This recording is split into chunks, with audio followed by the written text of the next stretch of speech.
All right, are y'all ready to get started?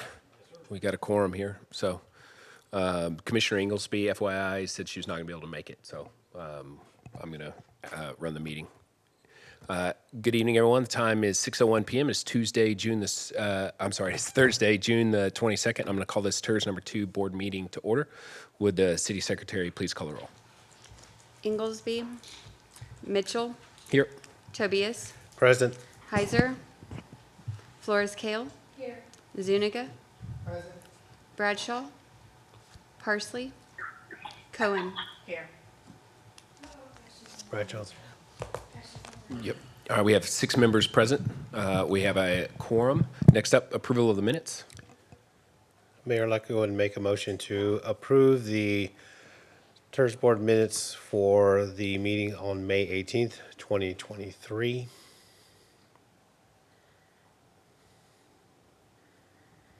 Second. All right, motion by Mayor Pro Tem, seconded by Councilmember Flores Kale, that we approve the minutes for May 18th. Is there discussion on the motion?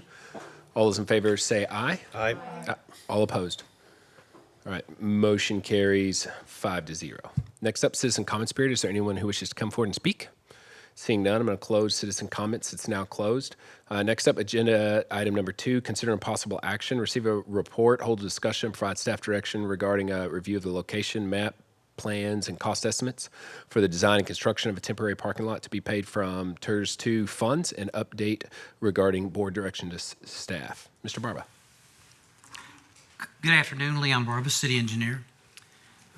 Got a little bit of a presentation. I'm kind of going backwards on this presentation. I just wanted to kind of update you on the RFQ that you asked us to put out for the selection of a possible engineer for the intersections at Cromwell, Benner, and Sanders.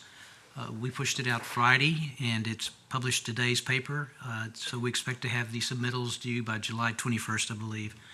I expect around 10 to 15 maybe proposals for that project. And so we'll need about a week and a half to review those and bring those back to you with a recommendation.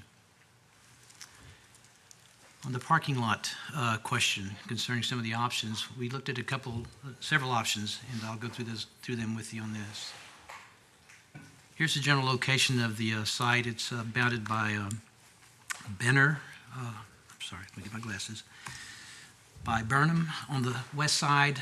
It's called Avenue A on the north side. Everett on the east side, and Doherty on the south side. That's the general location map. Here's a more detailed map showing the northern tract and southern tract, and this will help identify how we set up our cost estimates for this. The northern tract includes that 1.59 acre tract plus the 0.46 acres. That is owned by Stephen Spears. The southern tract is 1.55 acres. That's owned by the Hayes Consolidated School District. In your package, you'll find that agreement that the school initiated with the city to agree to the parking lot in that area. So, Leon, you're confirming that the joint use agreement does cover this particular tract, so we don't have to go to the school board if we want to turn it into a parking lot? That's correct. Okay. And I also visited with Max Cleaver and told him what was going on, and he seemed aware of everything that was happening on this. So okay, thank you. We're good there. We just looked at the southern tract, and and I want to thank Aaron Treviso with WGI Engineering. They helped us with this, some of this information, so real helpful information that he provided to us. I'd like to really thank him for that. And of course, Keshav Nawali on our staff also helped provide a lot of information that we're looking at today. We looked at the southern tract. We think we can get about 150 spaces out of that one, roughly 9 by 18.5 spaces. And then we looked at the whole tract that is owned by Stephen Spears and Hayes Consolidated. We believe we can get about 244 spaces off that, the same size parking spaces. And let me tell you about the scope of work. We have a couple of options. If we choose to have city crews do it, they're limited in what they can do. They don't do electrical type work. They don't install conduit. They don't do curb and gutter, so it's very limited. Basically, what they would do is excavate, put some base down and some hot mix, do some striping, curb stops, and some sidewalks and driveways. That's the limit of their work that they could do on this project if we chose to go that route. If we do it by contract, we can include everything. We would include curb and gutter, islands, the conduit that's required for the lighting, and of course the lighting for the parking lots. That would be all inclusive if we go out for contract. Now we would have to hire an engineer to do that for us.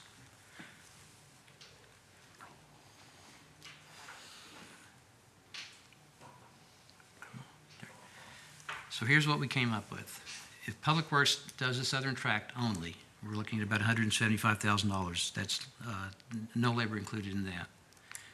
If we have them do the whole tract, we're looking at about $385,000 in materials, no labor included on that. If we go out for contract and we just do the southern portion, we're looking at about $600,000. That includes construction, design, testing, all the things that go along with that to build that. If you look at the whole tract, then we're looking at about $1 million for that. And of course, as if we do decide to go with a consultant firm to do this, we could break it up into, say, for example, get a 30% preliminary engineering report that would better define the cost for this parking lot if that's what we choose to do. Here's your options. And obviously, one is no build. Number two is just have Public Works construct the southern parking lot, or they can construct the whole parking lot, or we can have a contractor with engineering plans build the whole southern parking lot, or we can have them build the whole parking lot. And anything else that the board decides they want to do, we can look at that too. Councilmember Zuniga. Thanks, Leon, for this presentation. I have a quick question. Why is labor not included? Do we have an estimate of labor, just so I can get a closer number if Public Works does the scope of work? Public Works wasn't able to provide that to me in a timely manner, so we're still waiting on that information. So I guess it's unsafe to estimate here what the labor could be? Typically, they don't charge labor on their projects because it's in-house staff, so they don't typically charge for that. It's hourly wage. It's like what people make an hour. Or basically, it's a zero because it's our own city employees, so it should just be a zero, no labor? It would be opportunity cost. Opportunity cost. Yeah, so they could be working in other areas, and instead they're gonna be, so I guess that would be, I would just take how long we think it's gonna take times it by their salary, and that's gonna be the opportunity cost for the cost for this. Yeah, unfortunately, we just didn't have the information in time, but I did want to point out, I think a big difference too is the scope of the work. The scope of the work is different. The work that Leon was pointing out is different between the in-house, what was planned, and kind of the work that was planned there versus landscaping, lighting, and all those kinds of things that would be with a contractor. So it's really apples and oranges on the type of work too. Right. But I get that, but if labor were included, these numbers would look closer to the contract. they would, yes, sir. They would definitely be higher, yes, Right, sir. so I don't want to think that we can really get it done cheaper in-house, but it's really not the case. That's right, yes, sir. Thank you. Tobias. Because if you look at it in that sense, if we were to go in-house, that means that we would have to pull these individuals off of another project to work on that. And yes, the labor costs will be, city wages and so forth, but I guess we got to decide the scope of the work. If we want to do in-house, go with the less amount, with just adding the base and the easement versus having everything consistent with everything that's out there. That includes lighting, that includes the striping, and that includes everything else. We would be, I guess, when you look at the percentage that we would pay in-house versus a contractor, I guess that's where we're trying to see maybe the difference. That's the numbers that we wanted to see, trying to get at, is if we went with a contractor, this would be at this base price. If we went with in-house city crew work, this is the cost difference on each one, including materials and everything else, and time. Councilmember Heiser. Brian, is the labor cost, is that being worked on? Or or do you guys feel like you can't come up with an accurate? Oh, no, we could certainly provide you an estimate of When do you what think that is. can be ready by? Leon, have you talked to Harper about a timeline on that? I've asked him to provide that number for me. Yeah, so it may be a few more days. We could certainly have it for you, and I just unfortunately don't have it for this meeting. Okay. And our next meeting will be until around this time next month? Leon, when we have when there's a development going on, private development, and they want to build a parking lot, they have to follow a specific standard, right, for how they develop their parking lot? Especially in the Plum Creek area, there's a architectural review committee. that looks at the project, so you have to get their blessing before you continue on with that work. That's correct. But that would not be required of us? I was told it was going to be required. You were told it was? Yes. Okay, so if it is required of us, then is the plan, the Public Works plan even viable? It may not be. Okay, so if it's not, but the engineered plan would be designed to the architectural committee standards as well as city standards, I would assume, correct? That is correct. Okay, that's, to me, that's compelling. So it's kind of a question of like, do we want to put something up there temporary that won't necessarily look good because we have it in mind that we're just going to immediately come back and build something else on it, like a parking garage, which I don't really think is very realistic that a parking garage is going to go there anytime soon. So my preference would be to go build it to the full spec and have it engineered and done the right way, since the cost is still within the scope of what we can afford. Councilmember Parsley. Thank you. I just wanted to say, I don't want to put our staff members to like start designing or even get into this. I'd rather having a company that does from beginning to end. So if something were to go wrong, there is just one point of contact.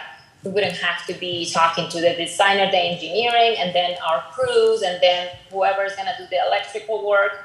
I'd rather for us to just outsource this and then let our staff take care. We are about to go into our visioning workshop, and I'm pretty sure that roads are going to take most of our staff's time for the next season. Commissioner Cohen, do you have any thoughts on this? Is your city staff fully staffed at the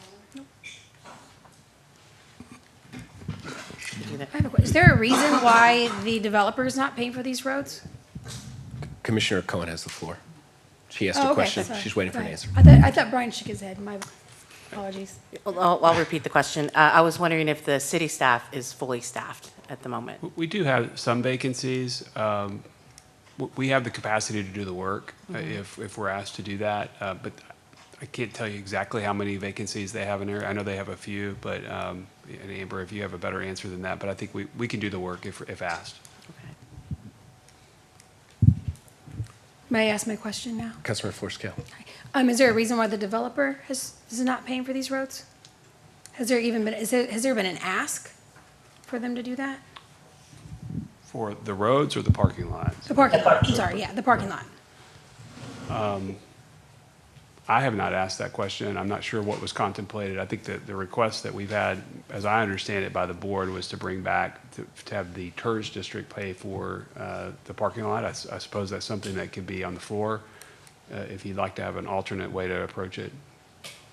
Yeah, I get nervous bonding out all this money after looking at the numbers and comparing them. I get a little uneasy that we're spending more than we're bringing in, and that's gonna make it difficult to pay off. So I don't know, is there a reason why we're rushing to make these roads? Or I've previously spoken to the developer, and he says he never requested the TIRZ to pay for it. So that's where I'm confused.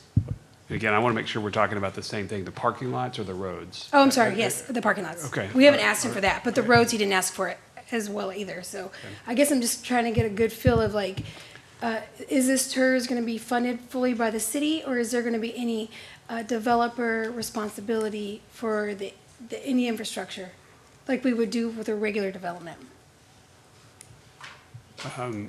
Well, I guess there's a couple different things. I would say on the parking lots themselves, I think with the construction of Laverde Park, having a place for people to park has been a priority for us to try to have some location where for events and patrons coming to the park to have some kind of location there.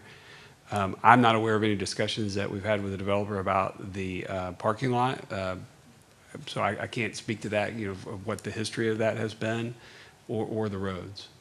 So the roads, I think, was part of the design for the TIRZ to pay for those improvements. I believe that was always part of that, but I know there's others here that have some more knowledge on that than I do.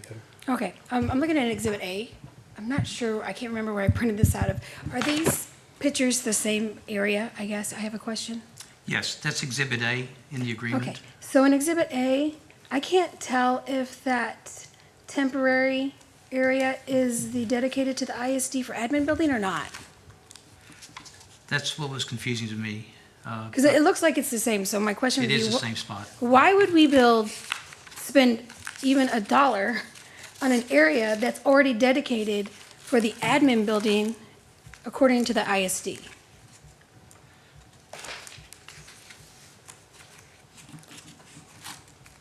You're talking about the southern tract? Is that Yeah, correct? so if you look at the map, it says A1, 1.546 acres, and then underneath it says B, 0.753 acres. Yeah, I don't have that visual, but I think if you could go back to slide 3, Leon, if that's possible. It's hard to see what screen we're on. But it's already dedicated. But on slide 3, I think the southern tract is in green. That needs to be changed. There has been, my understanding, at least a verbal agreement to allow parking to be constructed there. So that's the spot that we're talking about. Is that the same area you're looking at, Councilmember? I don't know anything about the think verbal it is. agreement. That makes me even more uncomfortable that nothing has been in writing yet. No, So- it's in the attachment in the backup. It's a joint use agreement to allow for. Oh, it's for that area? Yeah, for parking on the southern tract. Okay, and how long is that agreement for?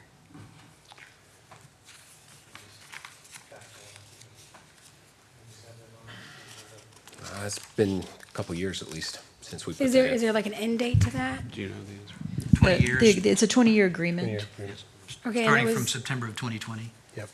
so 2040, okay. So I'm trying to get a good idea of how temporary this parking lot is, especially when there's proposed parking up to, what is that? Even further, like in this corner. I'm not really great with the directional part of it, but it looks like there's more proposed. And so my concern would be spending a significant amount of money on this parking lot when there's already proposed parking in other places.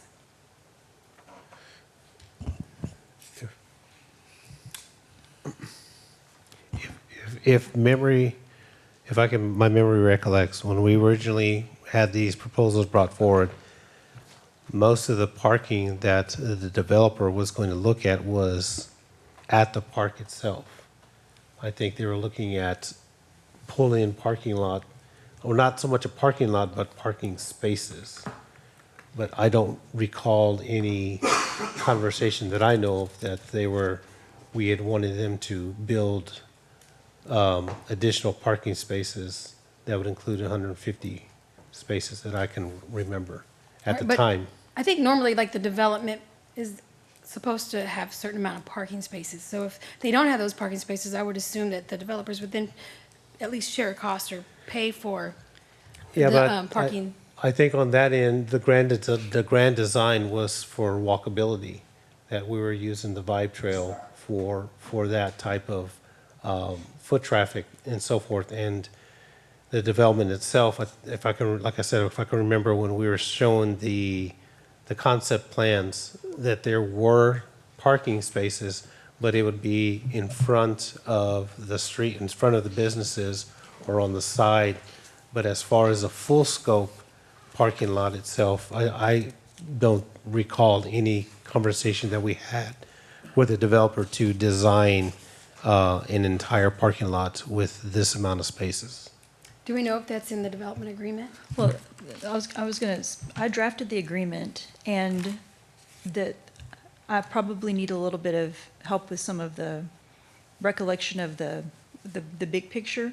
But the purpose of the agreement was a collaboration between the school and the city and the TIRZ to use the school's land to build this parking. And one of the recitals in the agreement speaks to the purpose of the parking, which is to provide additional overflow public parking for members of the community, people that are using the office buildings, and for people that are visiting those recreational facilities, including the parks and the businesses within the zone. So it's to provide and support additional parking for the business hours, but there were also times when the school would benefit from being able to use the parking lot for its own purposes. And so it's a cooperative agreement between the school and the city and the TIRZ to provide additional parking that would be in addition to what's required by the ordinances, because the developer has to comply with the ordinances. And this is to address additional parking because typically always need more parking. And so whether the developer was requested to participate and to build this parking lot, I don't know if the developer was requested to do that or not. because when it came to me, it was a collaboration between the school and the city on providing this additional parking. Okay, I guess I just, Question.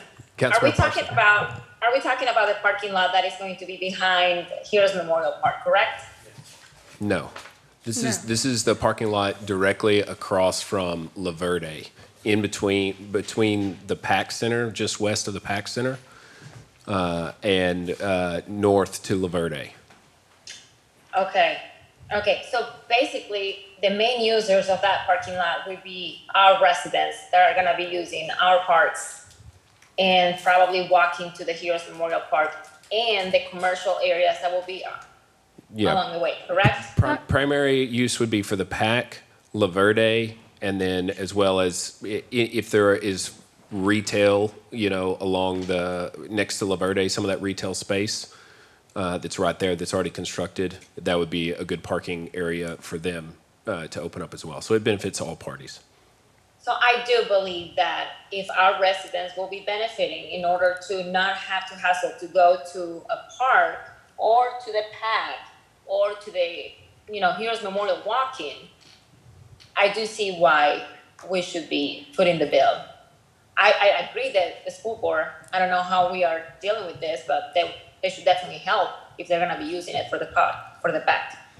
Well, they're giving us the land, so that's their Okay. that's their contribution. well, they're Okay. then I do temporarily think providing that the we land should for be 20 putting years. the bill for this. Okay. Yeah. So the decision points are before us. Does anybody have any recommendations? Councilmember Zuniga. I'd like to see charging stations included if we do contract this out, as we're getting more and more electrical vehicles in this parking lot area. I know it's maybe temporary, but just to benefit and maybe more wheelchair accessible parking spots too. I don't know. I don't know. I know y'all will get more into that, but charging stations would probably be necessary. Does anybody else have any thoughts about charging stations? Well, they agree on that? I don't. I saw 2 no head shakes. I saw 1 yes head shake. That, I mean, I'm debating about just putting a parking lot there and spending $1 million Yeah. on that. I We certainly know. don't want to stick, well, my point to that being, I don't know if I want to stick chargers in there if it's going to be temporary. So I'm all about spending money. If you guys want to do it right and build a garage, but this is kind of money that's going to be wasted, I feel like, since we know it's going to be temporary. And do we even know how long, when we say temporary, how long that's going to be? One thing I just wanted to note as far as the collaboration goes is that there's the surface parking to be used for a period of time, but then at such time that the city may wish to put in an above-ground parking garage, the parties are going to talk about whether that needs to be conveyed to the city, since that becomes a more costly asset. So, Councilmember Heiser, do you have thoughts on charging stations? I mean, I feel like other decisions need to be made before that decision. I mean, I'm open to it, but I still kind of hung up on trying to understand the costs of what in-house, what it would cost to do in-house versus contracted out. Well, to me, there's 2 factors here that aren't being considered. Because my initial thought was to do it in-house as well, because it's just cheaper and more efficient. We can get to it faster. But number 1 is the proposal of Public Works to go in-house doesn't take into account the labor and/or the opportunity cost. But in addition, the scope is different. It's not even the same parking lot. So they're taking the labor out and they're taking electrical and curb and gutter and some of those extra features. So if you added all of that back in, really the only difference might be a small profit percentage that the engineered, company might use. So for those reasons, it makes sense to me to go ahead and have it engineered. And then in additional, I really don't think that we need to be operating under the assumption that after we put this in, the first thing we're going to want to do is rip it back up, because I don't think that's going to happen. There's just so many other projects that the TIRZ is contemplating, including an elevated parking garage structure that could be at, but it wouldn't be located here. It would be located more along the main retail streets or potentially north where there might be a sports complex or something along those lines. So, for those reasons, I think it makes sense to go ahead and have it engineered and do the full scope, but we need to give staff some feedback on that. Would it be safe just to try to get those numbers? Would it be safe to get the numbers from, this is what the cost would be for the engineering, this is the dollar amount that we are at today's pricing, and then go back to looking at in-house pricing that includes labor, the amount of individuals that would possibly be able to do it, the amount of material costs and so forth. And we can also use, if we went with an engineering, it would take about 6 months to do estimated versus in-house, we would take maybe 8 to 9 months, depending on staff, depending on weather conditions and so forth. Would y'all be comfortable with that? Because that's what I'm hearing on both sides. I hear one, it would be safe to go with engineering because we get all the specs, we can be able to see the design. But I'm also hearing on the other side that, spending $1 million on a parking where we can possibly reduce some of the costs if we do it in-house. So I think it's just a matter of seeing which one would be best for at that time, even though some people will just look at it, the general public be saying it's just a parking lot. Well, another thing to consider is if we do it in-house, those resources, the staff resources that are being used are being used for a TIRZ project. Whereas if we use a contract, then staff can be, then all of our, those crews that are paid for out of the general fund, those staffing, they can be doing city projects. So the TIRZ is paid for out of contributions from the city and the county, and it's intended to go towards projects like this. If we basically, because we're not going to be able to pay the staff, the labor out of the TIRZ. If you come up with a number, it's just a number to give you an idea of what it might cost. We're not actually paying them out of the TIRZ, we're paying them out of the general fund.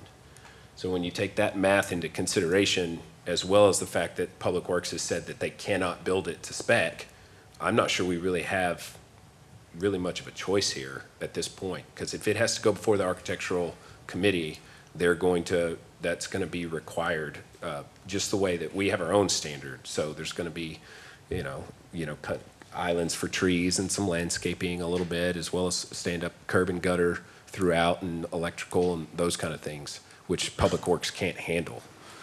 Mayor, Mr. Spears kept reminding me about that architectural review committee. Yeah, so, my thinking is like, I think if we know what the right choice here is, let's just move forward. I don't know that we're going to gain anything by just punting on this and asking for staff to continue to give more feedback. Can I say something to you? Councilmember Zuniga. Yeah, so the only reason I brought up do the whole thing was if we wanted to do it right the first time. Yeah. But I'm happy just doing part of it with the contractor. But this is just from my side, because I don't want us to get into a situation where it's more expensive later if we're going to add on. So that's all I'll say about that. Councilmember Heiser. Just remind me, is that the school district is conveying the land for both north and south, or just one? The north side is owned by Momark. Okay. There is an agreement in place for a portion of that land to be dedicated to the city through the retail roads agreement, correct? But not all of it, or all of it? I believe just part of it. Yeah, just part of it. So there would have to be an agreement with them to allow for the parking lot to be constructed. So I don't know if they would be, I don't know what the details of that exactly are. So obviously there's a land conveyance and agreement component to this that we're going to have to figure out as we're constructing it. And how did we land on the need to have parking lots on both tracks? I mean, based on the growth that's taking place over there, do we really need both now?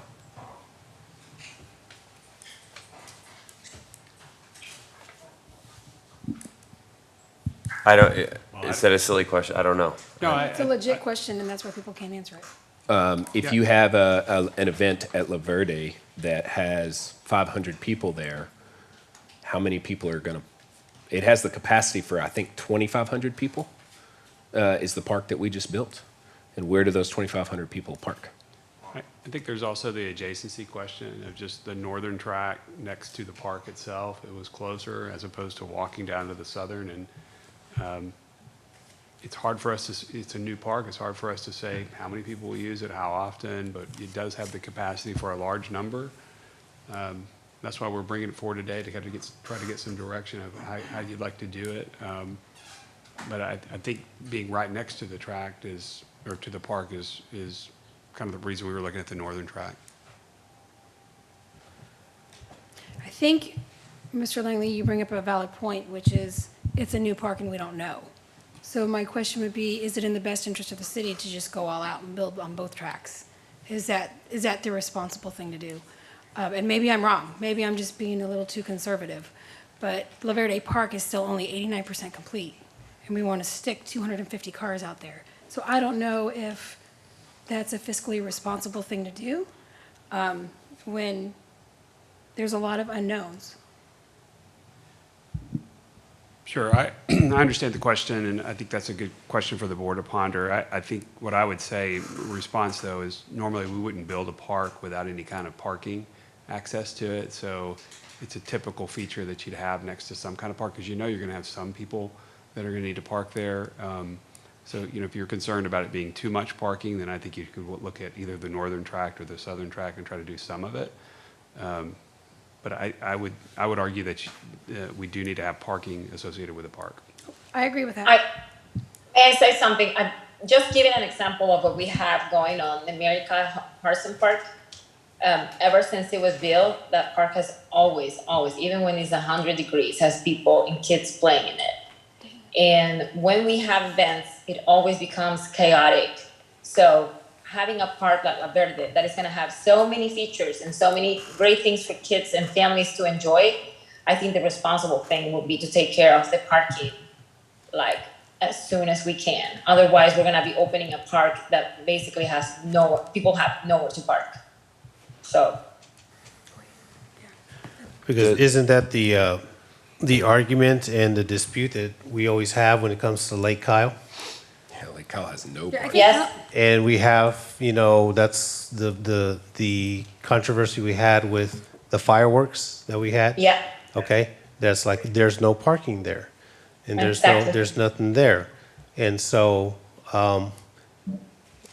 there comes a time to where we got to say, okay, yes, right now, is it sustainable to do this? But I'm always looking at 5 to 10 years from now, when that place is up and running, where are we going to be behind on that lever there, on that end? So this is where we have to look at and say, do we pull the trigger on this so that way we could be prepared for the parking? And I understand the conservative part, which is true. We want to save as much tax dollars as possible. But we have, as we're building and investing into these parks and these restaurants and these businesses that are coming around, again, looking at the Kyle Fair we just had just recently and the busing that was coming in, and as much as I was very excited to have it there, I did ask somebody, well, what do you think about this place? He goes, we can't have festivals here because we just don't have the parking. And that's where I told this person, this is where we as a city have to come in and plan for this. It can be done, but we've got to utilize planning ahead of time. And I guess it's the same kind of concept that we're saying right here with this, is that, we want to be able to be conservative. I don't feel like we need to spend this money on it, but I'm looking at how fast our city is growing, how fast our community is growing, and one of these days it will be up and running, and then what do we do then? So it's a matter of do we wait and be conservative, or do we go ahead and get this going and have it ready to go for when the businesses come, we can be able to have that. Leon, if we choose to go the route of the contract and have it engineered, the direction from the council or from the TIRZ board, if we gave it, would be you go through an RFQ process, or would you be able to do it just directly? How would you? I already have a firm in mind. Typically, we would do an RFQ, but usually you do an RFQ to find the most qualified firm to do the work and already have a qualified firm that's right there. Could they do an ad alternate for the charging stations? Certainly. So that we could have, when they come back with the bid for us to approve, we could see the cost and the potential for what, how that would work? They could certainly do that if it's part So of the the, scope of so their the ad work. alternate, Councilmember Zuniga, would just be, we say yes to the project and we ask them to bid, and then they would give us an additional bid, a separate number just for that specific, so that we could then at that time make a decision to just go forward with the parking lot or go forward with the parking lot and the charging stations at that time. It gives you the ability to find out the answer to that question. Right, and it was residents that came and asked me for charging stations around the city. Well, if you're trying to be proactive, So- it is the future. So There don't- is no don't- question Don't about try that. putting it in later, Right. if you're starting a new, But parking the, lots. the technology is changing rapidly. The charging stations are in the news right now because Tesla's platform is being brought on by Ford, GM, and Revvion. I follow those. I don't think I'll ever be able to afford one, but I follow it. And so they're now all using the same ports. So if you go with the American, what is it? The American something. There's some other like, it's, It has specific type of outlets. we might even Right. get But- rebates but or it- So what- licensing fees. But the thing is, what he's there's saying, government money for it as well. So If it's, we could charge the yeah. companies for leasing spots there. We just need to make sure, if we're going to go down that route, that we've really made sure that the actual stations that we're putting in would be usable by the most vehicles, is all I'm saying. So that's just a question, I guess, for the firm or for somebody who would need to take into that. So I'm gonna take a stab at a motion. I'd like to make a motion to direct staff to proceed with the whole tract contract option of $1 million and ask for the engineering firm to bring back an ad alternate proposal to include a limited number of charging stations. Second. All right, it's a motion by the mayor. It's seconded by Councilmember Parsley. Is there discussion on that motion? Yes. Councilmember Heiser. Do we know with the track that's owned by Momark, any of the logistics around when or whether or not it would be conveyed to us in the future? So if we're gonna invest this money to build this parking lot, We'll have to work with them and get that information. Yeah, we'll work with that and get that. Do we have their information. permission yet even? I just need to remind myself of the orientation and where we are on the agreements with those. So just to be clear, if the board passes this motion, what we would do is do that work, get the engineering contract, and then we would bring it back to you to ask you to approve that contract and any instruments that would be needed to make the easement or contract or right-of-way use agreement, whatever it might be. so in theory, we could do two things here. We could vote yes on this, and all that would do is trigger a proposal to be put in front of us. Is that correct? Yes, sir, we would be working on that and bringing those contracts back to And you. then to we'd still approve. have to vote to approve the. Yes, sir. Okay. And then at the same time, we can work on figuring out the contract with Yes, sir, that's what I was indicating, yes, sir. those two things. Okay. That makes me more comfortable then. Councilmember Flores Kell. Thank you. I just want to state if we do the whole track and you have an average of 2.5 people in a car, that's going to allow for 610 people, which I think is excessive. So my ask would be if we were going to do the track, it would do the smaller track, which would, if we times that by 2.5 people, allow 375 people. So if we're worried about how many people are going to show up to an event, and for me, it's the unknown. What does temporary mean? Does temporary mean 5 years? We know at this point it could only mean an additional, it's 2023, 15 years at max? Because if this was signed in, or 2020, I guess 3 years, so 17 years. So I just get nervous taking an investment like $1 million plus and putting it into something that is temporary. Well, we're just gonna vote to get a proposal. That's not costing us. Yeah, no, that's not gonna, well, it costs us time for sure, and people are gonna have to invest. I'm just saying 375 is sufficient. It should be sufficient for anybody, because that also does not include the PAC. That also has parking over there. How much do we know how many the PAC holds? Like 50 cars? I know that it is without a single parking spot, maybe 25 times a year. No, look, I get it. I'm not saying no. What I'm saying is there Did you hear what I is there said, though? What? Did you hear what I said? Like the, Yeah, the yeah, I know, I go there it- all the time, it is packed. The pack is packed. pack I is understand that. And we're willing to add another 150 parking spaces, which we know will bring 375 people there. But what I'm saying is, if we rely on the parking there as well as the parking that we're gonna add, you're looking at holding 500 people. the capacity of La Verde alone is 2,500 people. Totally understood. Well, hopefully there's also parking within the developments as well. I mean, we struggle in other areas of the city to have parking. And so I think we're being super generous with 150 parking spaces. There's no other place that's not retail that holds that many parking spots in the city of Kyle. So I'm trying to be thoughtful, not to just this area, but to the residents as well. And I want them to go and enjoy it and park. But there is a huge need in the whole city.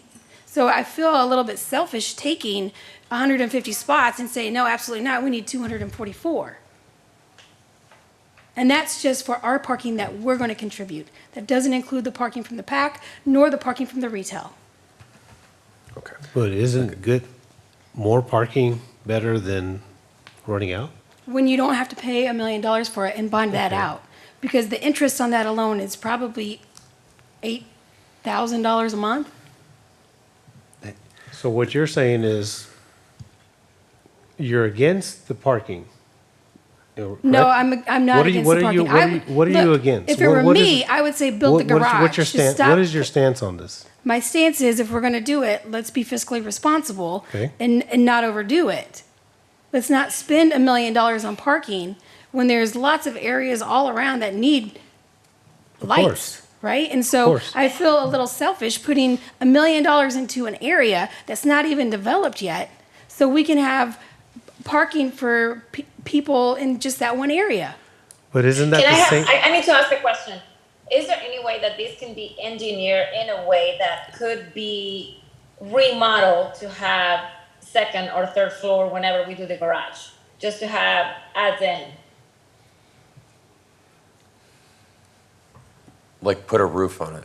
No, I think she's asking, can we begin like? Engineer it in a way that as time goes by, it allows for a second floor or a third floor. Yeah, I'm that pretty would sure be worth that $1 wouldn't million. be a horrible thing to do. I mean, at least, I'm pretty sure engineers can do that.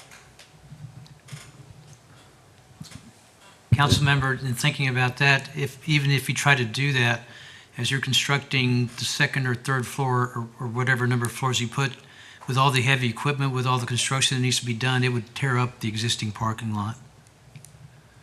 So you would lose everything that you'd put there because of the construction that needs to be done. Does that make sense to you? Kind of, but, I think generally you see that if you've got a 2-story structure and you want to go to a 3 or 4-story structure, that you might have the engineering done that it would support the weight of something like that.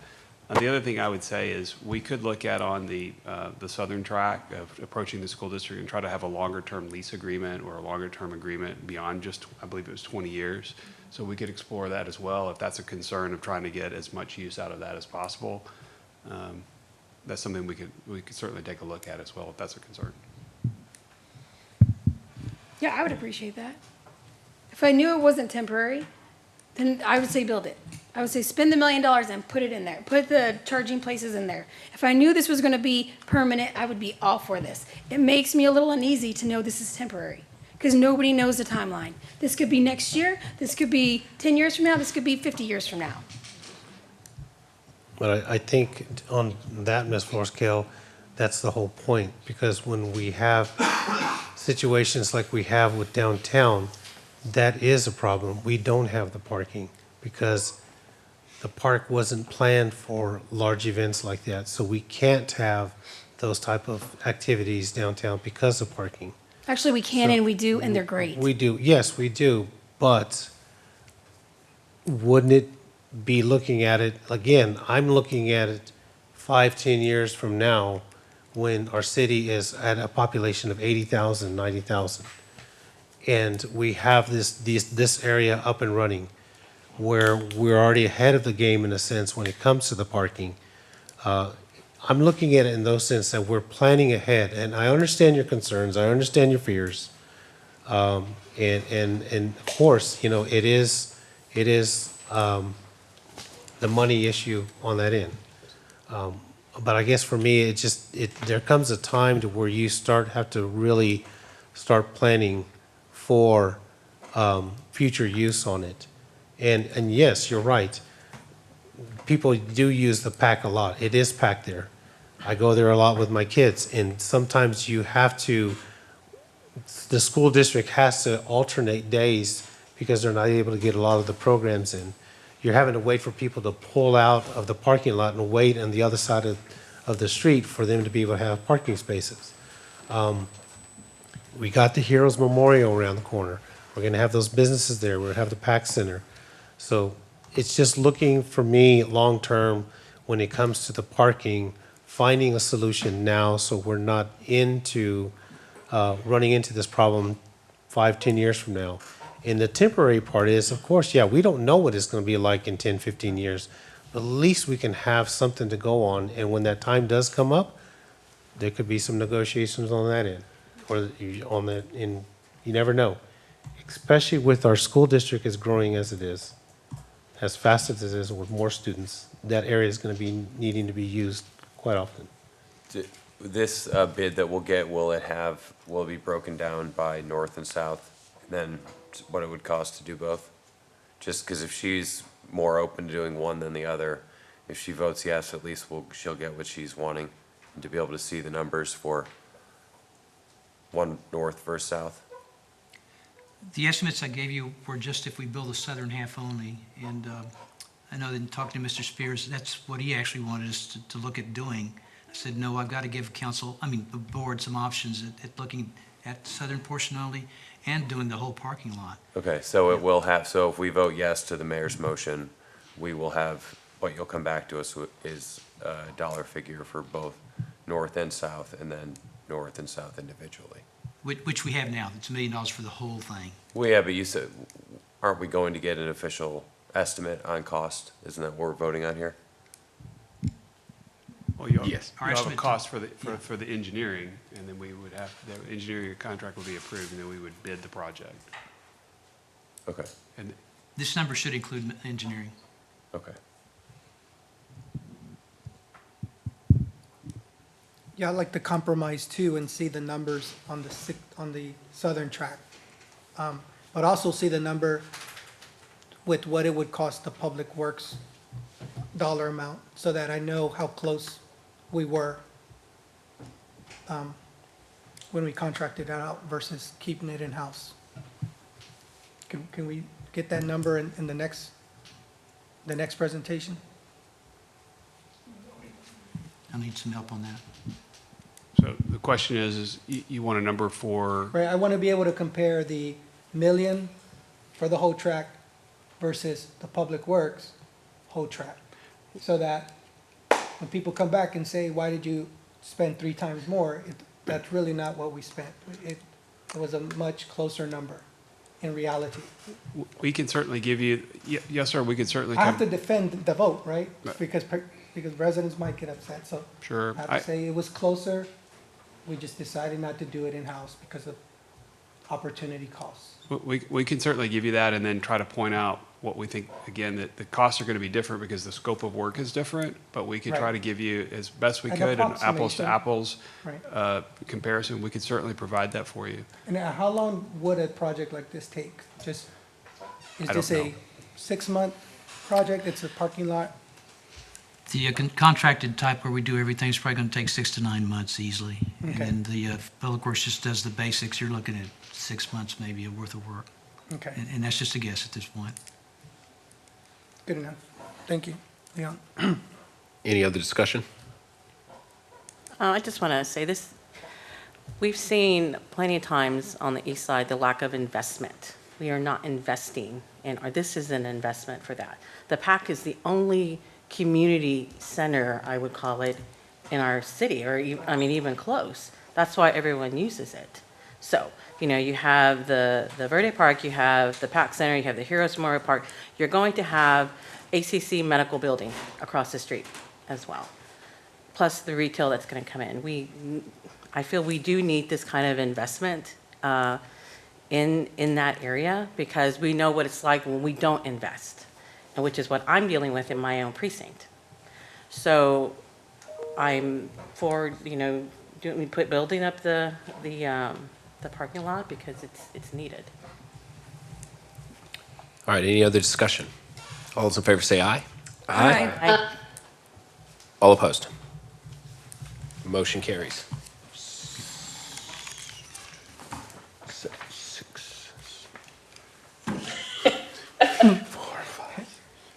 8 to 0. There we go. Sorry, trying to figure all that out. All right, next up is agenda item number 3. Receive a report, hold a discussion, and provide staff direction regarding the preliminary proposed budget for tax increment reinvestment zone number 2 for fiscal year 2023-2024.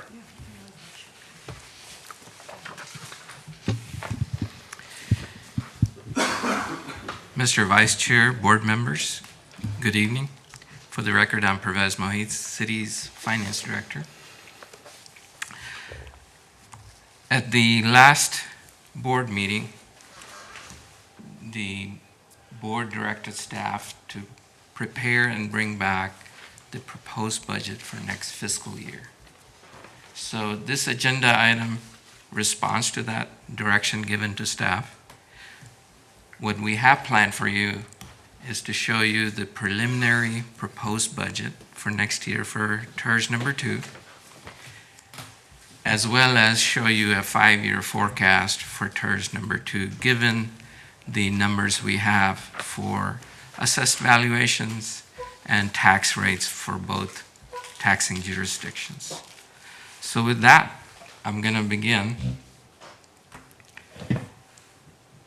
One of the things that I want to make sure that we all understand, the numbers that you are going to see, that I'm going to share, they are preliminary. They are subject to change. And the reason for that is we're early in the process. We don't have the certified tax rolls. We won't have that until July 25th. That's the state law deadline for the appraisal district to complete. The other variable that we do not have for certain at this point is the tax rate for the city of Kyle, because council hasn't set that tax rate. And we also don't have the tax rate for Hays County. Both those tax rates will change to some extent, depending on what the Commissioner's Court decides for next year and what the City Council decides for next year for the city of Kyle. So because of those variables, these numbers are all subject to change. So here's the preliminary proposed budget for next year. And I'm going to walk you through line by line. It won't take very long, but it will give you a good feel for what next fiscal year is going to look like for TIRZ number 2. So we begin with an estimated fund balance of $10,086,000. And the reason it's 10 million, such a large number, is because if you'll recall, this year TIRZ Board approved the issuance of $8.265 million in TIRZ revenue bonds. So that bond proceed is included in the beginning balance. So the projected revenues for next fiscal year, if the tax assessed valuations that we are using, which are estimated at this point, if they are close to that number in the certified roll that we receive, and the tax rate for the city of Kyle is close to where we are today, 50.82 cents. The estimated tax increment from City of Kyle to TIRZ number 2 would be approximately 1.5 million. And if you recall, this TIRZ is a 50% TIRZ. 50% increment goes to the TIRZ fund. The other 50% of the tax revenues will go to the general fund. Likewise, line number 5, for Hays County, we're estimating approximately $920,000 for their portion of tax increment revenues to come into the TIRZ fund. In addition, on line 6, you will see estimated or projected bond proceeds from the next series of bond issuance of $15.3 million.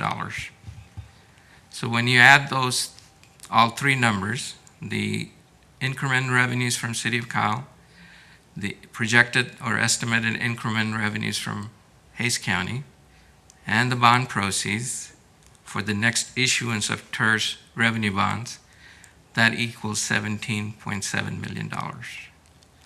So when you take that plus the beginning balance, we will have $27.8 million estimated for the fiscal year 24. So that's on the fund availability side of the equation. Now I will walk you through the expenditure side. So beginning on line 13, this is where the operating type expenditures are listed. We're estimating legal services at about $5,200, public notices $4,400, landscaping and groundskeeping maintenance for La Verde Park is estimated at $60,500. Landscaping, groundskeeping maintenance for Heroes Memorial Park is also estimated at $60,500. The groundskeeping maintenance for the PAC is $30,300. The debt service, which is principal and interest that it's going to be due next year on the TIRZ bonds we just recently issued this fiscal year, the $8.2 million. The debt service on that is going to be $507,036. That number is very specific and is pretty much cast in stone. We already know what the principal and interest is going to be for next year because the bonds have already been issued.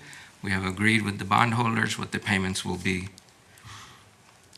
And then on line 20, this is the reimbursement back to the general fund for the loan given to TIRZ number 2 for the design and construction of Heroes Memorial Park and La Verde Park.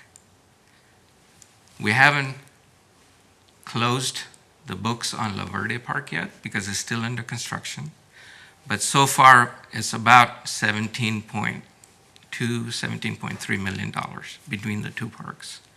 So the payment coming back from TIRZ number 2 for next year is $400,000.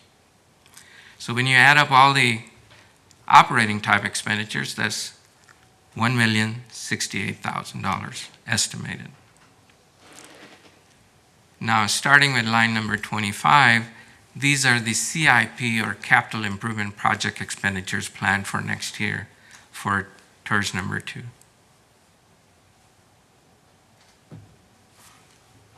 Yes, ma'am. I have a question. So line item number 20? Oh, not 20, line item number 19. When do we start paying interest on that $15.3 million that is up under estimated revenues and bond proceeds?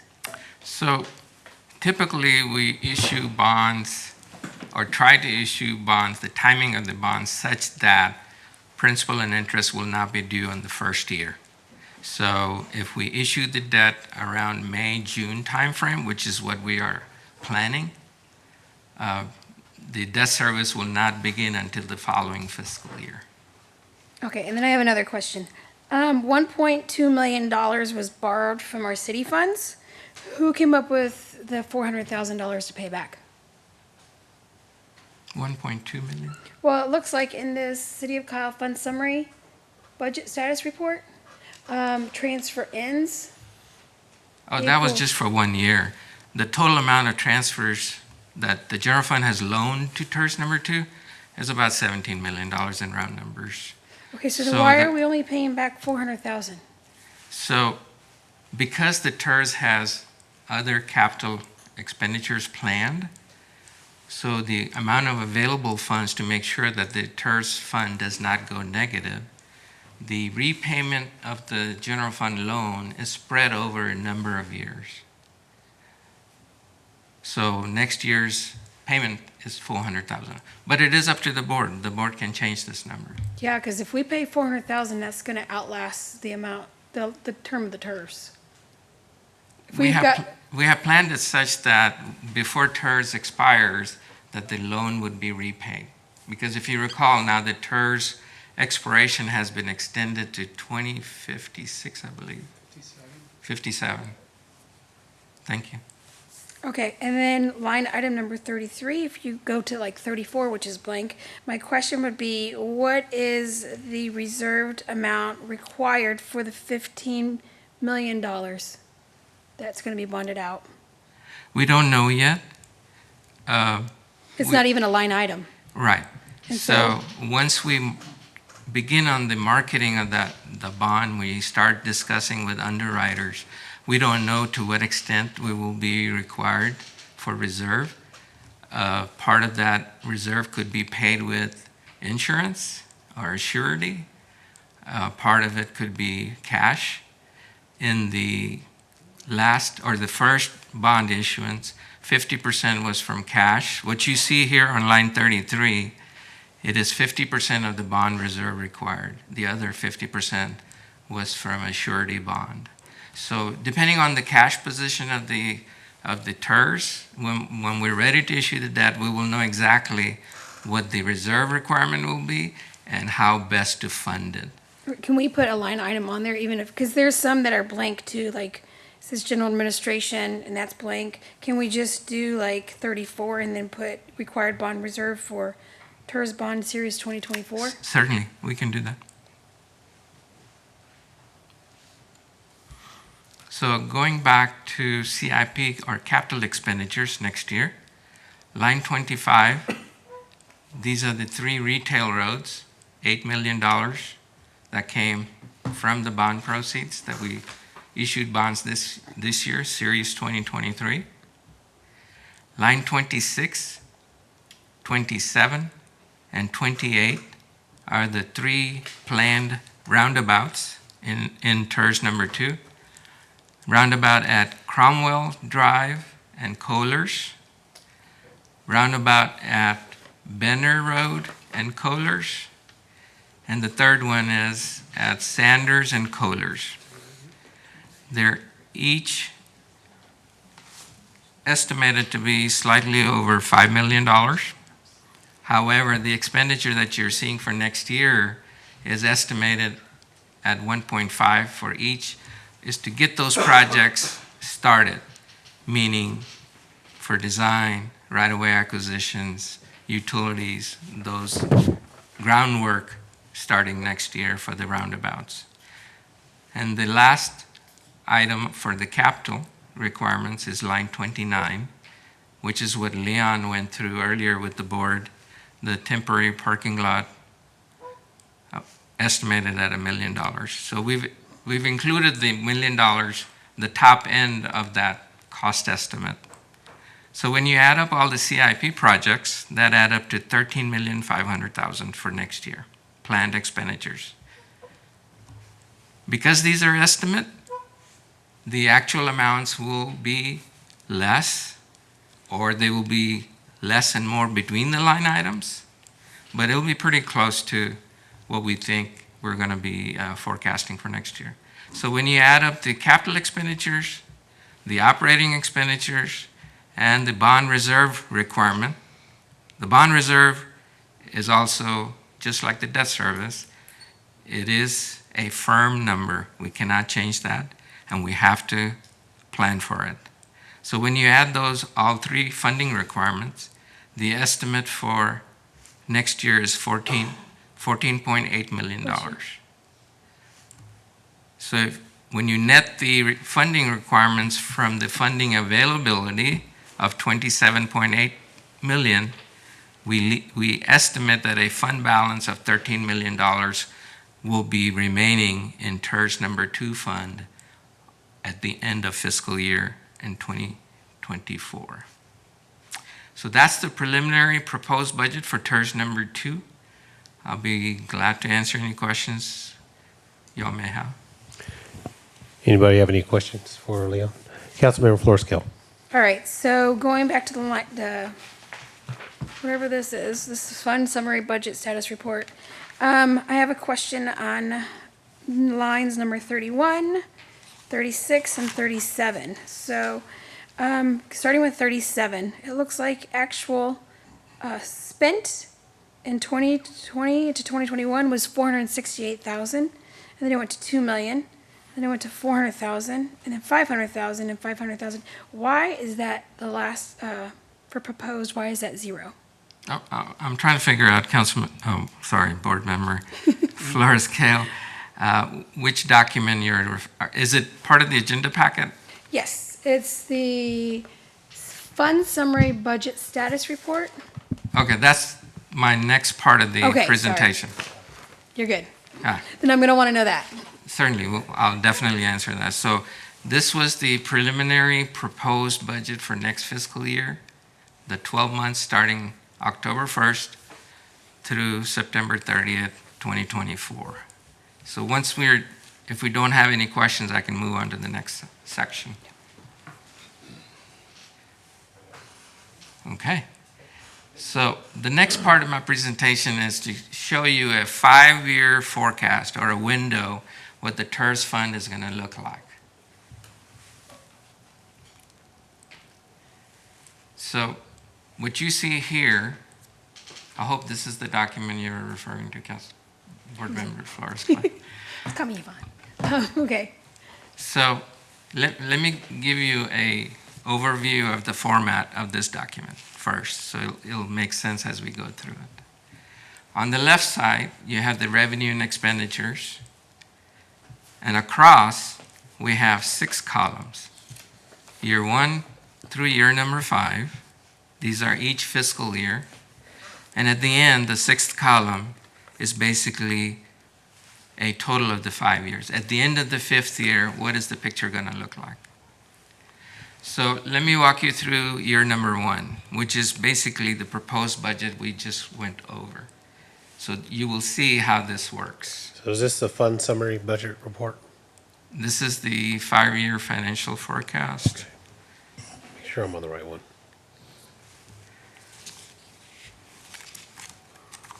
Yep.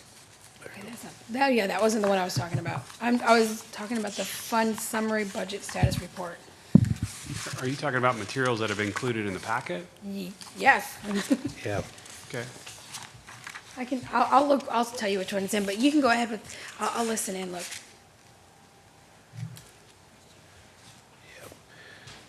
Which is the same thing.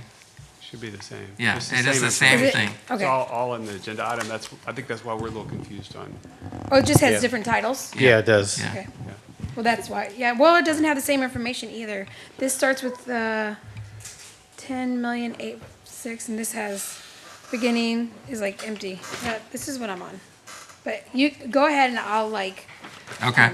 I'll figure it out. Okay. So what I'm going over, you also have to remember, financial forecast is a snapshot on the day it was prepared. Right after I get done, the numbers start moving. Because everything is a forecast, everything is an estimate.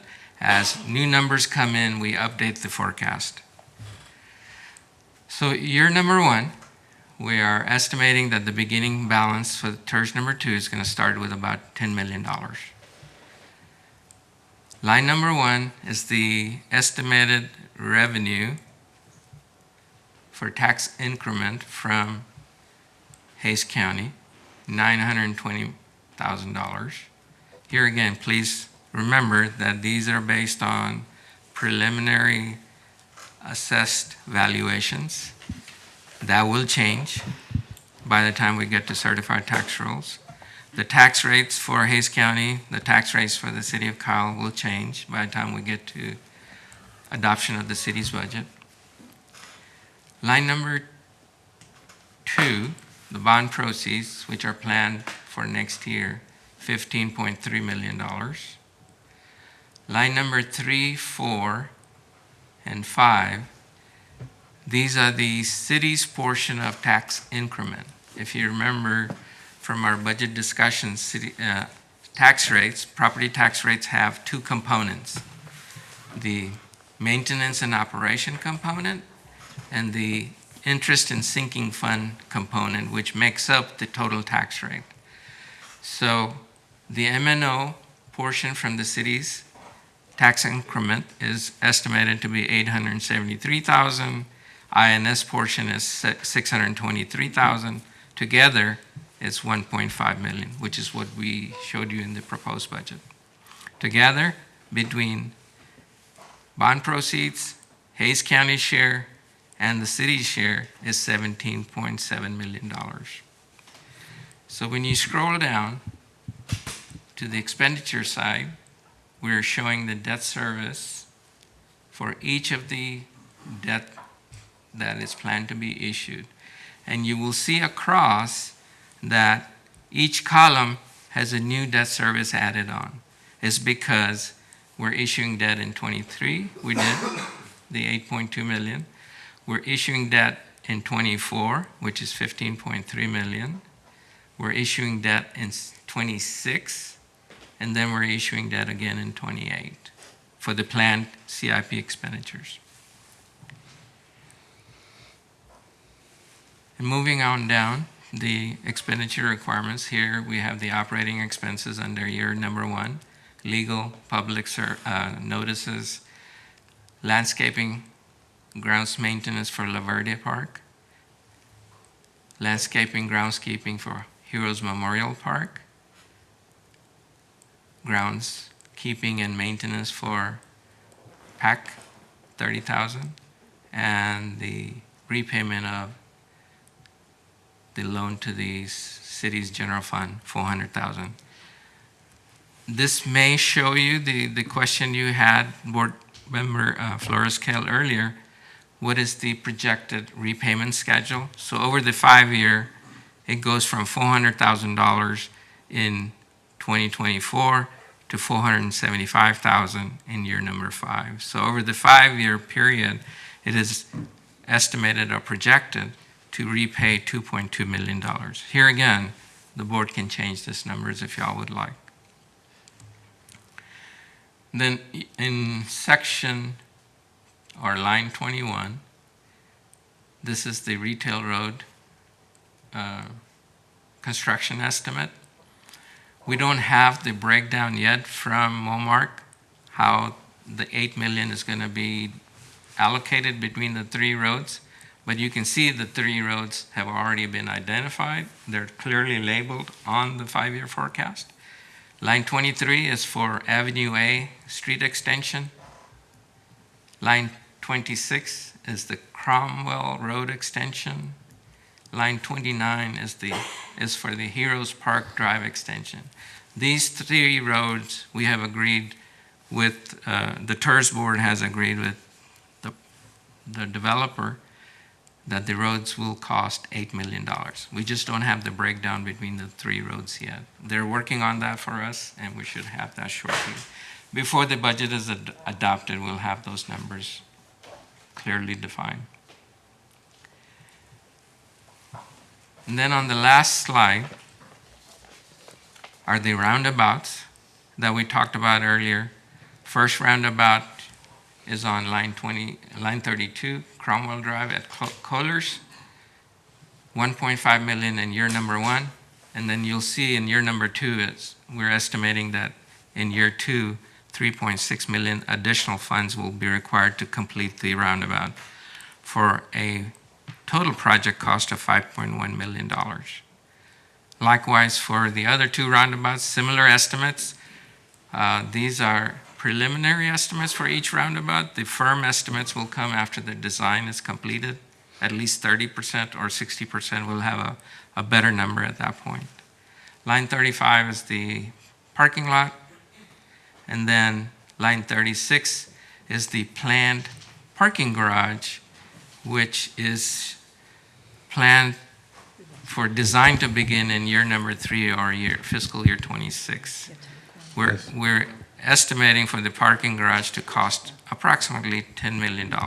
These are all very preliminary dollar estimates. We've lost our quorum, Oh, sorry. so. We have Have five four. present. Well, yeah. Well, we have two We have- online. We have Yeah, to we be have to have five. five. You gotta have- Oh, present. got it. So, you won't be able to take any action. We're not asking for any action on Okay. this Yeah, item.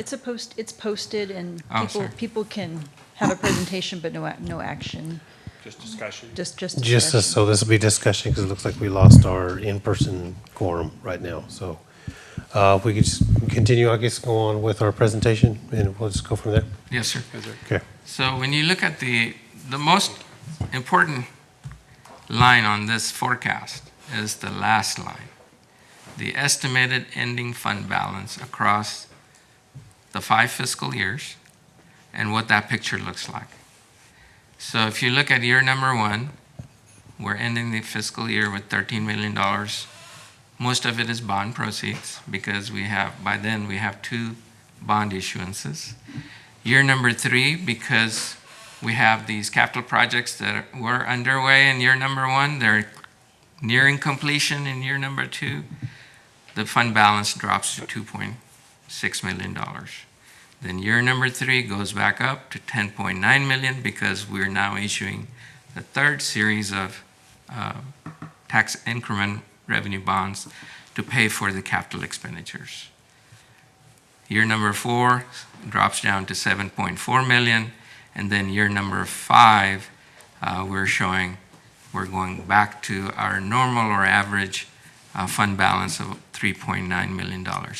By this time, by year number 5, most of our CIP that we went over, the roundabouts, the parking lot, the parking garage, would have been completed if Leon finishes them on time.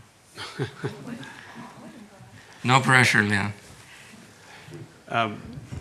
Pervez, before we go on, I did want to clarify. I think I identified the documents that Councilmember Flores Kale was looking at. So there is the budget that we went through for 23-24. There's that document that you went through in your presentation, and we also attached the line item detail, which had not only 23-24, but the other fiscal years there, the actuals, the budget for the current year encumbrances. And I think that's the document Yeah, it's that you the were last- looking at and it's the trying last to. one. So Yeah. yes, sir. So I just wanted to try to clarify that. I think there was some confusion earlier.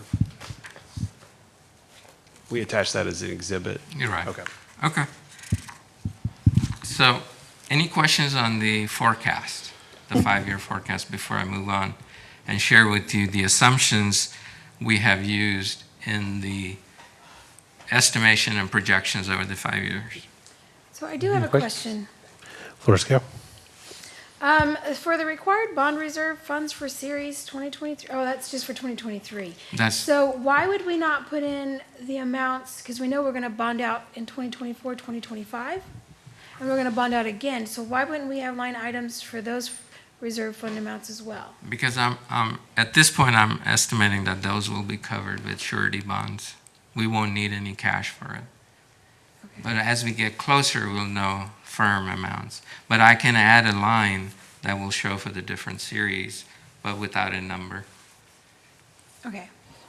I have a quick question. So Yes, when sir. it goes to the roundabout, when you're going with specs, we have adopted, I guess, the roundabout specs for city according to the width and so forth on that, correct? So this would be, the engineering would be formulated on the current specs, obviously, correct? Yes, sir. It'll Always. be based on the city's specs that we have in our ordinance. Okay. So another question. Does this not have the debt service for the bonds included as well? I know it's on the Propose operating in CIP. So if you look on line 6 through 13, it has a sliding increase in debt service, principal and interest. Okay, but it's, okay, so, Because what I have assumed that each of the bond series, when they're issued, in the fiscal year that they're issued, there won't be any principal and interest due. It'll be starting with the following year. So you will see principal and interest being added each fiscal year after the bond issuance has happened. okay, so on line item 6, $437,036. That is different from the debt services of $507,36. Aha. So you have to add Oh, that plus the 70. principal and Gotcha. interest. Okay, Just like your mortgage, principal and interest makes up the debt service. all right, so let me ask you, the 2023 bonds, how many years will we be paying for those? 30 years. 30 years. So essentially, that bond that we took out for $8 million is going to cost our TIRZ or the taxpayers, depending on how we fund it, $15.2 million in interest. Or I guess in payments. I guess if I just did the interest, it would be, The easiest way to ballpark that amount is take the principal amount times 1.6, okay, the principal amount. is what the total payment will be at the end of the term. So 8 million times 1.6. Oh, 8 million, okay.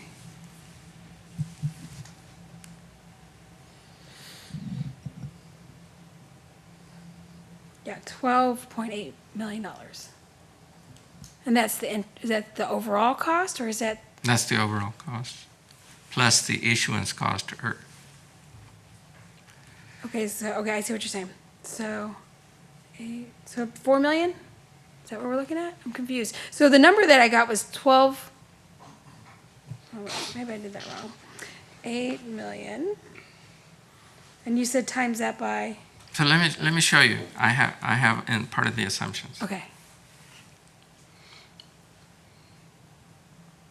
So these are the major assumptions included in our forecast.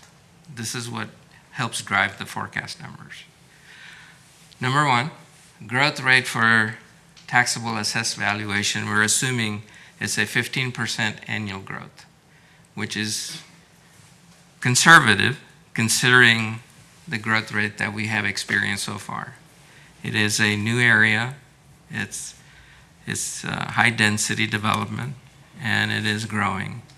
Our preliminary estimates that we received for the tax year, not fiscal year, tax year 23 from Hayes CAD showed that the property valuations on the tax roll, mind you, these are preliminary, we don't have the certified tax roll yet, went up by 45%.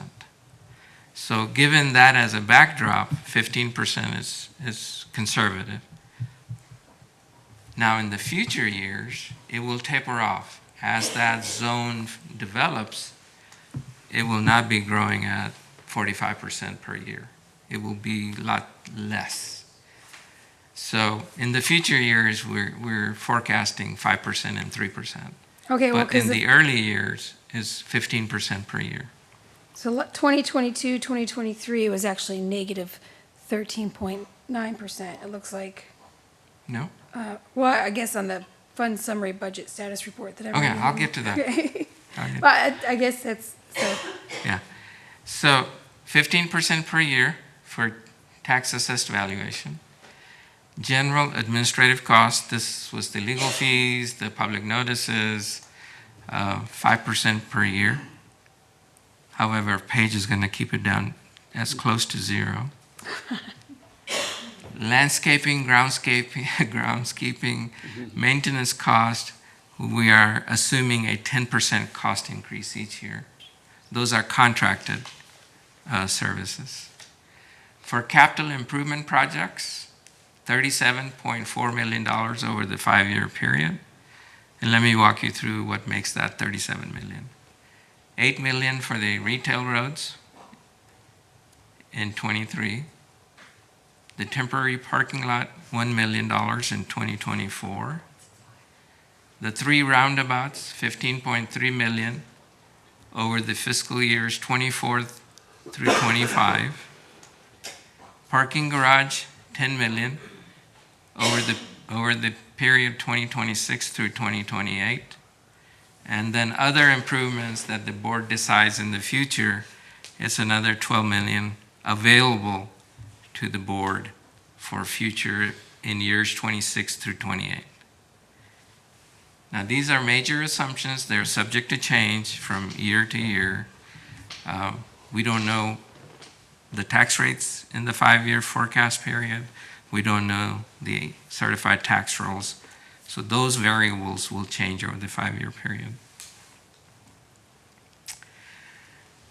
So, I have a question, Perez. I'm sorry. So, since you're saying that you're estimating growth rate about 15% per year, but you have seen that we actually have gone around 40-something% per year.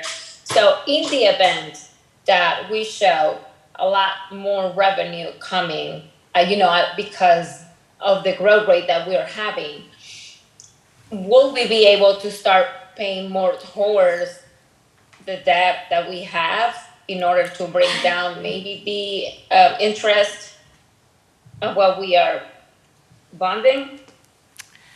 So what my recommendation to city manager would be for consideration in that situation would be to perhaps decrease the amount of future debt issuances and pay more with cash.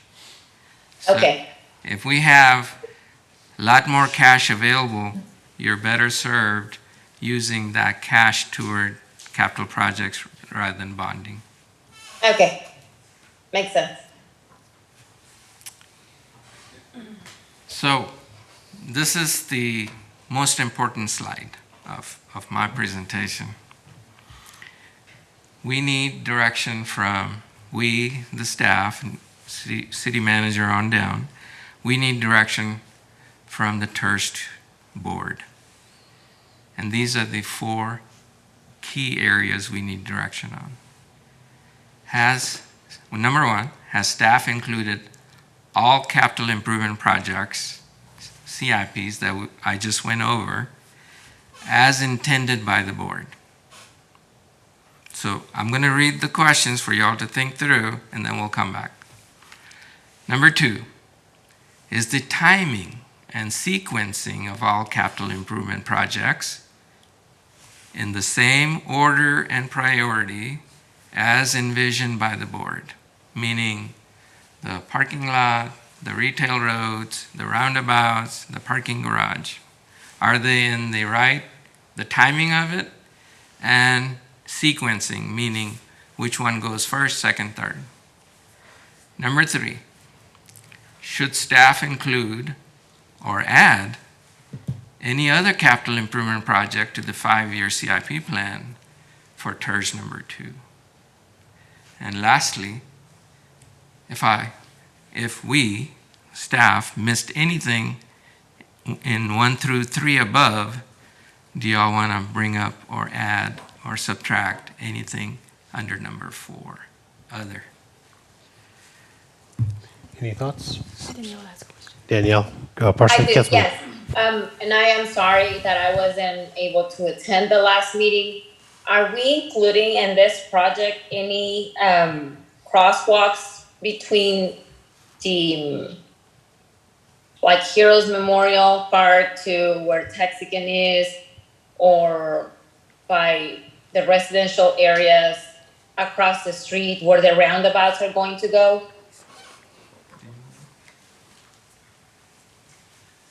You know where the Heroes Memorial Park is, and then there's a path. One thing I do almost every Sunday, and I know our other families do it, is go for walks, and there is always a hassle to cross the street in order to go to the park. So are we including any crosswalks or any cross lights for pedestrians that want to go walking? Board Member Leon Barber, City Engineer, that will be part of the roundabout design to include that in there. Cromwell, Better, and Sanders are the three intersections that we're looking at doing. And those will have roundabouts. They will have, people provide accessibility for pedestrians at each one of those crossings. I don't know how safe those are, especially in Colors Crossing, that people go flying in there. And I know we have a stop sign right now that kind of slows the traffic, but I would like to see the studies that show that people will be able to cross the street safely in Colors Crossing in order to be able to, you know, accessibility and walkability to go to the park. Board Member, folks, one of the things about the roundabouts is they do slow down folks as they go through that intersection. So, and there's also a protected island in the middle of those two lanes going in each direction. It's a safe harbor area, if you want to call it that. So that is always looked at when we do these roundabouts. It has to be looked at as part of the guidelines that we look at. But we are not planning on doing these roundabouts until 2024, 2025, right? Or is that just when the engineering of the roundabouts is going to happen? As soon as we're directed to move forward on those, we'll move forward with those. As far as if we try to put crosswalks there today, the problem is that we don't have ramps. We'd have to also design ramps, and but not only put in the crosswalks, but we have to have the receiving ramps for folks to be able to cross the street and get to a ramp. So that would be additional work that we'd have to do. Okay, and then my next one would be, are we planning on having any public restrooms by the Heroes Memorial Park? I have heard that, but I don't know that. Yes, those are some things we'll talk about at the visioning workshop. I just Future wanted to project. know if that's something we needed to add as a TIRZ project, because there aren't restrooms out there. And I have heard, you know, not complaints, but concerns about people going to visit the park if there's not a restroom or a water fountain. So I didn't know if that's something we wanted to include since it's inside the TIRZ. It certainly could be. We do recognize that as a project, and Jerry, I don't recall what the price tag of that was. I know we've had some estimates on that. Maybe you could clarify that. We do have in our proposed budget for next year restrooms at Heroes Memorial Park. I think the Okay. cost will be between $150,000 and $200,000. I think there's already a couple dog-friendly and people-friendly water fountains at the park. We'll look to add more. Nice. But that's planned out of general fund dollars, correct? Was not out of the TIRZ? To be determined. Okay. Because it's inside the TIRZ, so I would think that maybe that's something that can be. But what I do would like to see something soon in order for us to cross the street. I mean, I usually go on a Sunday that the traffic is low, but if I were to go in the middle of the week, I'll be there forever waiting to cross the street. So those are just my thoughts. Anybody have any other questions? Councilmember Flores here.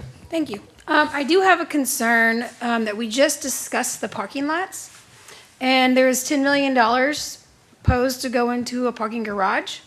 And so my ask would be, if we're going to make $1 million parking lot, which we all said we needed because we needed it long term, that we take that parking garage and maybe push it out a little bit further, so we're not spending $1 million now and then $10 million within the next 5 years.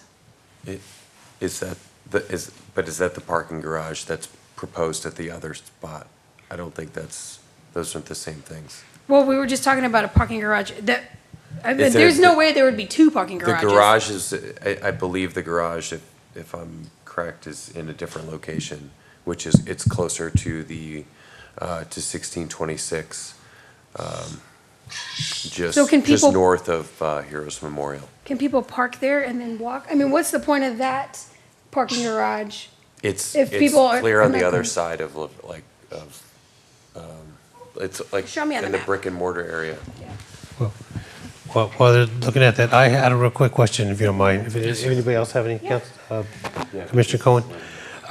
When it comes to the roundabouts, and I know we're talking about that, and I know that Councilmember Parsley is bringing up concerns about crossing.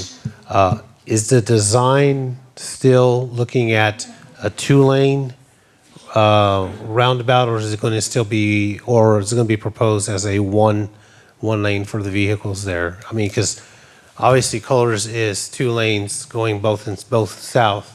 And I understand the idea is to slow that traffic down.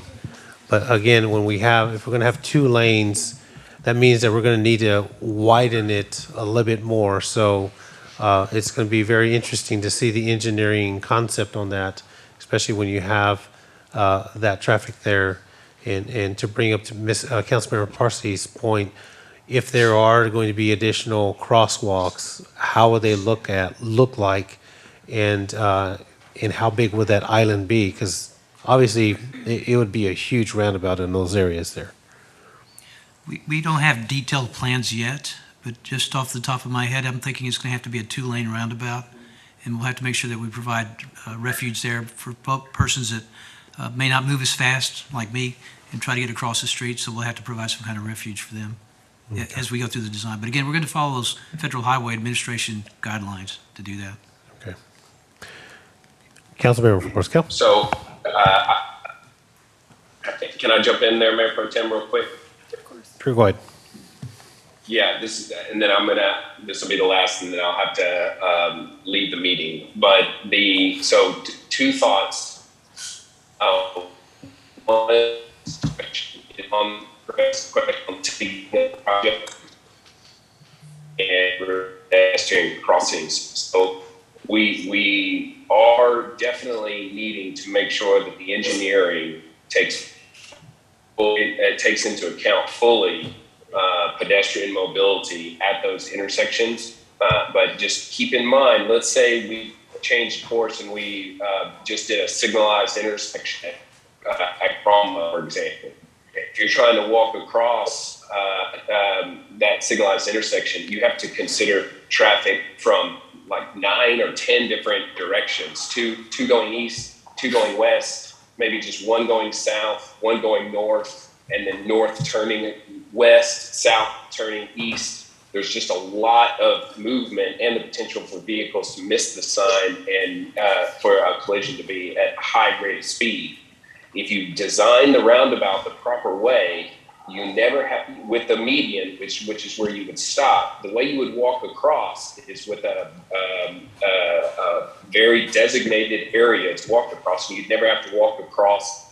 You'd only have to look one direction because there'd only be 2 potential lanes or 1 potential lane of traffic. So the ease of getting across a properly designed roundabout can actually be a much less stressful event with a much lower probability of a pedestrian vehicle accident taking place. So that's something, and again, you got to do some study, looking into the way roundabouts can be designed for that. And hopefully the engineering that would come back would show just how powerful these roundabouts can be for not only slowing the traffic down, but making it very, very safe and efficient to cross. And the second thing I wanted to say was as it relates to the sequencing of events. Because the Cromwell intersection and the Benner intersection are connected on the north side and the south side in the various developments that are there, the Castling development where Texican is and the golf course and all of that, the Cromwell intersection can now be accessed all the way from the new surgical labs near the apartment complexes. So you don't, if you had that roundabout at Cromwell, you would be able to drive all the way down to Summer Moon and then across Texican to Cromwell itself and then turn left and then have a very safe roundabout to turn left out of. Same coming out of the PAC parking lot, regardless of the development that is there. If you're at ARC and you're wanting to get out and turn left, you don't necessarily have to turn left out of Benner. You would be able to go to the Heroes Memorial Park Cromwell entrance and then go to that roundabout and turn left. I say all of that because the sequencing is being proposed to build the roundabouts before the parking garage. And my ask for the council would be to consider prioritizing the Cromwell intersection and the Sanders intersection first, and then engineering all of them now, but in terms of the 5-year CIP, putting the construction of the Benner roundabout behind the CIP plans for the parking garage. Because as the development comes in the brick and mortar district, if we get movement, now the construction of the garage needs to happen commensurate with a major development project. So it could be an entertainment venue on the north side. It could be a major grocer plus, 3-story buildings with ground floor retail wraps all around the new retail roads. That corner, it could be a convention center. These are deals that we haven't put together yet. We don't know what that future is, but there could be a situation where the garage, the need to construct the garage concurrent with development might actually be more beneficial to the overall TIRZ project than the construction of the Benner roundabout. And then the other thing that I wanted to say was in regards to Cromwell. We're getting ready to construct these roads. The design and the engineering for the Cromwell North, and then I think they're calling it Avenue A. I don't know what the name of that road would be, but the main entrance, east and west. That's all. Those plans are already in with staff, and they're looking to start construction maybe at the end of this year, even on those roads. It would be wise, I think, to go ahead and construct the Cromwell roundabout as close to, if concurrently, with the retail roads being constructed, because that's going to change the traffic patterns as possible. So if it was just up to me, I would prioritize the Cromwell roundabout, trying to get that one constructed as quickly as possible, and the Sanders roundabout as quickly as possible, and with the goal of trying to get the Cromwell roundabout constructed concurrently with the retail roads. So those are my thoughts on all of that. Councilmember Floresville. It's okay. I'm done. Good. Thank you. Okay. Does anybody else have any more feedback on that? Okay. So any action we need to take on this, or we're just all for discussion take for right action. now? It's just discussion, and, Okay. if there's other items that you'd like us to look at or timing, we can certainly bring that back to you, but we wanted to get this in front of you to show you the 5-year plan. Hopefully you like the format. This is helpful as you kind of make decisions on that. But again, this was meant for just discussion. As Pervez said, this is all preliminary. We'll have more information to you later on in the budget process. But we appreciate your time today, and if there's any other comments, we're happy to take them. Commissioner Cohen, anything? Yeah, I thought we were going to go do the summary. I can just talk to you about it. It doesn't matter. I'll be happy to answer questions if you have. Okay. So I think it's the last attachment with it. And so the items that I'm looking at are 31, 36, and 37.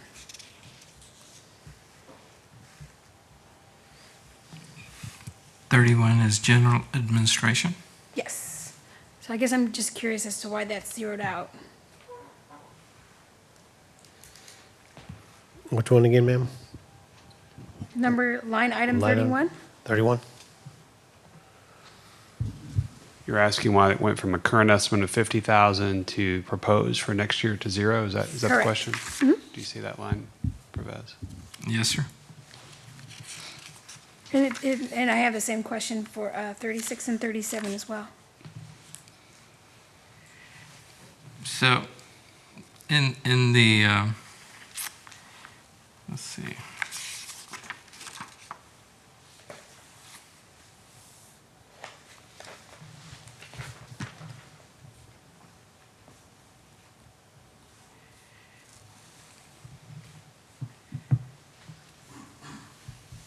We had proposed $50,000 in the approved budget. However, our actual expenditures that we are allocating to TIRZ number 2 has not been as high as what we had thought in the first years when TIRZ was created. When the TIRZ 2 was initially created, staff had to dedicate a lot of time, not only internal staff, but also our city consultants as well. So that expenditure has tapered off for supporting TIRZ number 2. Basically, it's very limited staff time required now. So that's why we zeroed that line item. Okay, and so I guess, Brian, I would ask you, that's zeroed out, but we're spending a significant amount on the landscaping for like third parties. And so is there something that we would consider about hiring additional staff to help take care of that area instead of spending a significant amount on vendors? Yeah, we can certainly take a look at that and do a cost-benefit analysis on some of those things. I think it's that finding the staff to do that type of work is difficult, and keeping them retained. I've found that you have a mixture, in cities that you're going to have some staff in-house and some that's by contract. So we can certainly take a look at that and see what's that cost-benefit for you. Okay, and then line item 36, other equipment for La Verde and brick and mortar?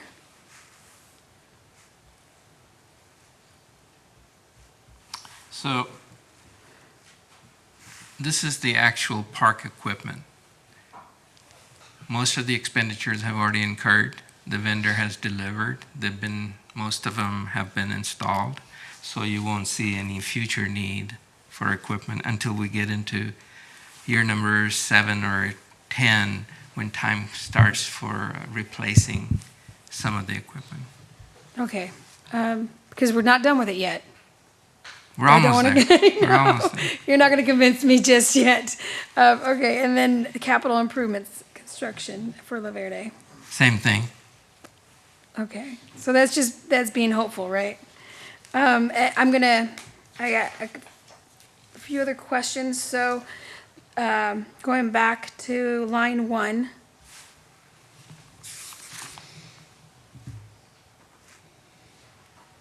So for fiscal year 2022, 2023, it looks like we were off by 13.9%.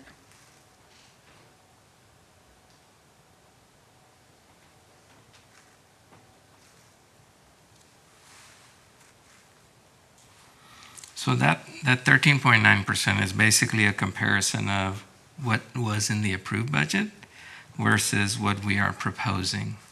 So in the approved budget, the $1,068,000 for Hayes County, when the budget was prepared, we didn't have Hayes County's final tax rates. When we did get their final tax rate, they had lowered it. Gotcha. So Which is something that could happen. And I know 45% is great, and it's only going to go up as it develops. But my only fear is like I know 15% seems conservative compared to 45, but the truth of that reality is it's going to eventually probably be 10. Oh yeah, it'll Some years it could be taper off. 5. So I just want to make sure that, I know you threw out the number 45, and that was really exciting. But next year's probably going to be 100, right? Yeah. Like it could be, as we develop, it could be more. And then just one final comment on item number 65. And I'm going to say this for transparency reasons. And I understand why you stuck an amount in there, probably because it's the highest amount. But I do have a fear of people thinking that we've made decisions before we've actually taken a vote. And so, a question mark for me would suffice, because I get a little nervous when this is not the first time we prepared and then that's become the number. And so I just don't want people to think that we're making these decisions prior to our meetings and taking a vote. So to add to that clarification and transparency, this is a very preliminary budget. And as the city engineer indicated, we will be coming back with better estimates on the parking lot. By that time, we'll be ready for the proposed budget for the board to consider and adopt. So by the time this board adopts the budget, we should have property tax valuations, certified tax rolls. We should have Hayes County's tax rate. We should have city's tax rate. And hopefully by that time, the design engineer will have better estimates for the parking lot. So by the Look, I time, totally agree with, like, I know these are not final numbers, but what I'm trying to explain is there were 4 numbers provided to us to choose from and to vote on. And so when there's something like that and a number's put in there, it makes me kind of uneasy. I just don't want anyone to think that we've already taken, just be thoughtful. It's not bad per se, it's just, We certainly understand that. It's a financial plan. We tried to put the most conservative, the most expensive option in there to show you what your capabilities were as you looked at all of these other elements. And without a number in there, you would not have known what the capabilities of the fund were. But it's point taken. We were not trying to be presumptuous on what it would be, but we wanted to show you how the financials would work. So. no, and I appreciate that. I do, Yeah. I'm just trying to be honest. Like when I read something like this and then I come and I'm like, I wrote that on there. I was like, we haven't taken a vote yet. So like, that was my concern. And I don't want that to be anybody else's because I don't think it was already chosen. It was a long conversation, but Yeah. ultimately it was the outcome. Anybody else have any other questions? Okay, we can go ahead and move on to, I guess, agenda item number 4. Thank you. We can Chris. have the discussion regarding the scheduling of the next meeting, which will be actually for July. I know there's a lot of, this Thursdays seem to work for a lot of people. I know on the 20th, we do have the ribbon cutting for the Public Safety Center. And so should we look at a conservative date as the 20th? I'm just going with getting the tax numbers and all the information back. Should we shoot for the end of July, the 27th, or possibly stick to the 13th? Would that be too soon, or it's just throwing the numbers out there? What would be suitable for you, and just for the dais that are here, does the day as Thursday work for most people still? Good? That's good? Okay, Thursdays, okay. Okay. so Yes, sir. board members, I would highly recommend that the board reviews the proposed budget for the TIRZ number 2 in late August after the city council has already adopted the city's Okay. budget and tax rates. And hopefully we'll keep our fingers crossed that Hayes County will have their tax rates already set. Okay. So we can go ahead and take a month off, that's fine. So should we get back at a later date, maybe, Mr. Langler, we should get at dates that could be proposed for everybody, since we don't have everybody here? I think, yes, sir, we can certainly do that. We'll be happy to poll the group and see what dates work. I'm kind of looking at potentially August 24th. That's a Thursday, again, if Thursdays work for you, but that would be a late date, and then at least we could, We do have a budget meeting We that have day. budget, yeah, we do have the budget meetings, council, that's that Tuesday, then budget, so maybe the next, Can we do it on the 3rd? Since we're going to have a whole month off, and then the 3rd? Because that's the same as a council week anyways. Or was that, So any day after city council adopts the final budget would be just Okay. fine. so we could just do a poll at a later time, sir. we'll do that, yes, sir. Okay, that sounds good. Anybody have anything else? Do we need to go into executive? No, sir. Okay, I'd like to make a motion to adjourn. second? Okay, second by Councilmember Flores. We are adjourned. Thank you, everybody. Good night.